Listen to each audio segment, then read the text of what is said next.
अस्सलामु अलैकुम वरहमतुल्लाहि वबरकातुहू। आज हम क्लास 7 की इस्लामियात की बुक का सबक नंबर 2 इबादात उसकी डिस्कशन करेंगे। अब इबादात हमारे पास नमाज, रोज़ा, ज़कात और हज को कहते हैं।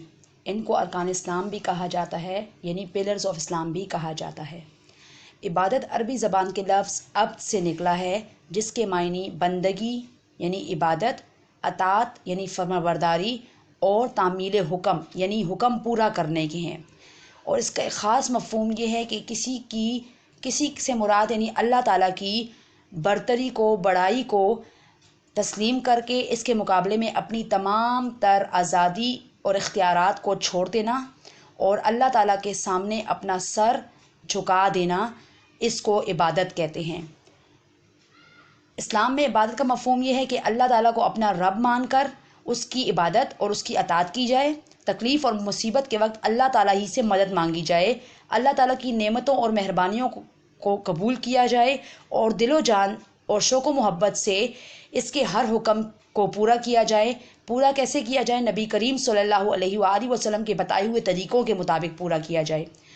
जैसा कि अल्लाह ताला सूरत अल-फातिहा की आयत नंबर 4 में इरशाद फरमाते हैं, इय्याका नअबुदु व इय्याका नस्तईन, जिसका तर्जुमा ये है, ए परवरदिगार, हम तेरी ही इबादत करते हैं और तुझी से मदद मांगते हैं। यानी हम अल्लाह ताला की ही इबादत करते हैं और अल्लाह ताला से ही मदद मांगते हैं। किसी दूसरे से मदद नहीं मांगनी चाहिए, क्योंकि कोई भी आपकी ज़रूरत को आप नहीं पूरा कर सकता और आपकी किस्म की कोई मदद नहीं कर सकता। बल्कि जितनी बार हो सके आप अल्लाह ताला से मदद मांगें, अल्लाह ताला इस पर खुश होता है। अब इस्लामी तालीमात के मुताबिक अगर देखा जाए तो इबादत का एक ख़ास मफ़हूम है, जिसमें क्या है कि इबादत जो है वो अल्लाह ताला की रज़ा के हसूल के लिए की जाती है और इसमें इबादत के कुछ औकात और उनकी मिक़दारें मुकर्रर करदा हैं। जैसा कि अगर इस्लाम की रूह से यानी शरई मायनों में देखा जाए तो इबादत नमाज, रोज़ा, ज़कात और हज को कहते हैं। अब नमाज ही को अगर ले लें तो नमाज दिन में 5 वक्त की नमाज़ें बहैसियत मुसलमान हम पर फ़र्ज़ की गई है, फ़जर, ज़ोहर, असर, मग़रिब और इशा। तो हर एक नमाज की अपनी रिकतें हैं और हर एक नमाज का अपना वक्त है, यानी मिक़दारी क्वांटिटी भी मुतय्यन करता है, मुकर्रर करता है और उनके औकातकार भी मुकर्रर करता है। जैसे मैंने आपको बताया ना कि नमाज, रोज़ा, ज़कात और हज को अरकान इस्लाम यानी पिलर्स ऑफ इस्लाम भी कहा जाता है।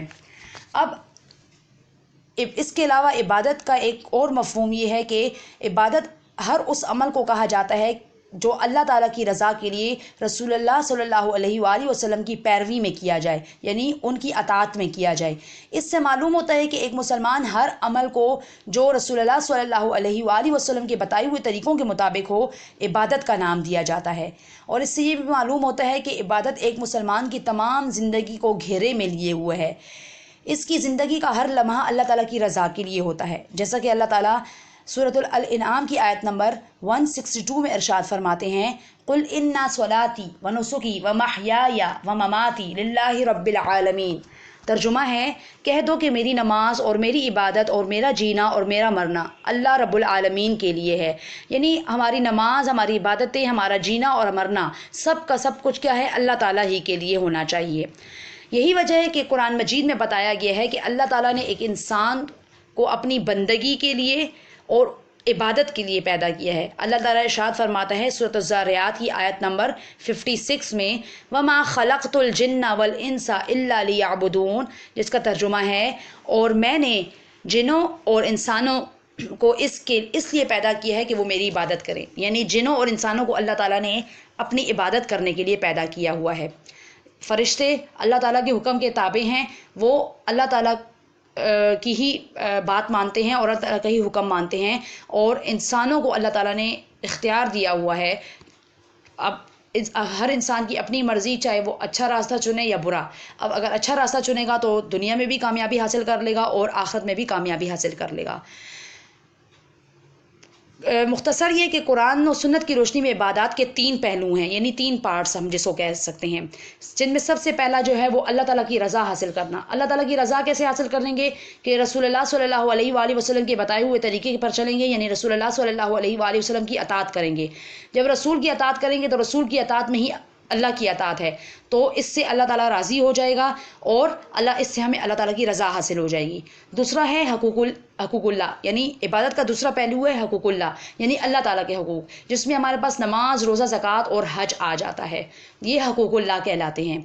اب کیا ہے کہ یہ وہ عبادات ہیں جن کے ذریعے سے ایک فرد کی تربیت کی جاتی ہے، جیسے نماز جو ہے ہمیں برے کاموں سے روکتی ہے، زکوٰۃ کا مقصد کیا ہوتا ہے کہ وہ دولت کو چند ہاتھوں میں جمع نہ ہونے دیا جائے، اور روزے سے کیا ہوتا ہے کہ تقوی حاصل ہوتا ہے، اللہ تعالیٰ کے قریب ہو جاتا ہے انسان، اور حج اللہ تعالیٰ کی رضا اور محبت کی خاطر جان اور مال اور تمام تر خواہشات قربان کر دینے کا نام ہے۔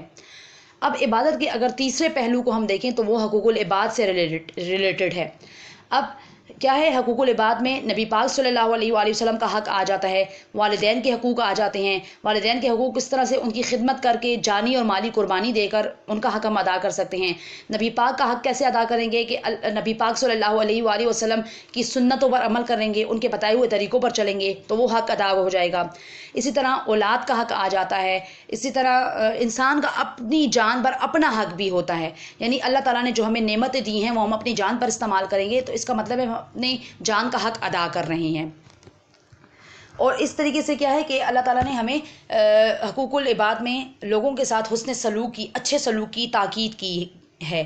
اللہ تعالیٰ ارشاد فرماتا ہے سورۃ البقرہ کی آیت نمبر 83 میں، وَقُولُوا لِلنَّاسِ حُسْنًا، اور لوگوں سے اچھی باتیں کہنا، یعنی ایسی باتیں کہنا کہ جس سے نہ ان کا دل دکھے اور نہ ہی ان کی بے عزتی ہو، یعنی لوگوں کے ساتھ اچھے طریقے سے پیش آیا جائے۔ اگر ہم ایسا کریں گے تو اور اللہ تعالیٰ کے بتائے ہوئے طریقوں پر چلیں گے اور قرآن و سنت پر عمل کریں گے تو کیا ہوگا کہ اللہ تعالیٰ کی اطاعت میں ہی ہماری زندگی بسر ہو جائے گی، جس سے ہم دنیا میں بھی کامیابی حاصل کر لیں گے اور آخرت میں بھی کامیابی حاصل کر لیں گے۔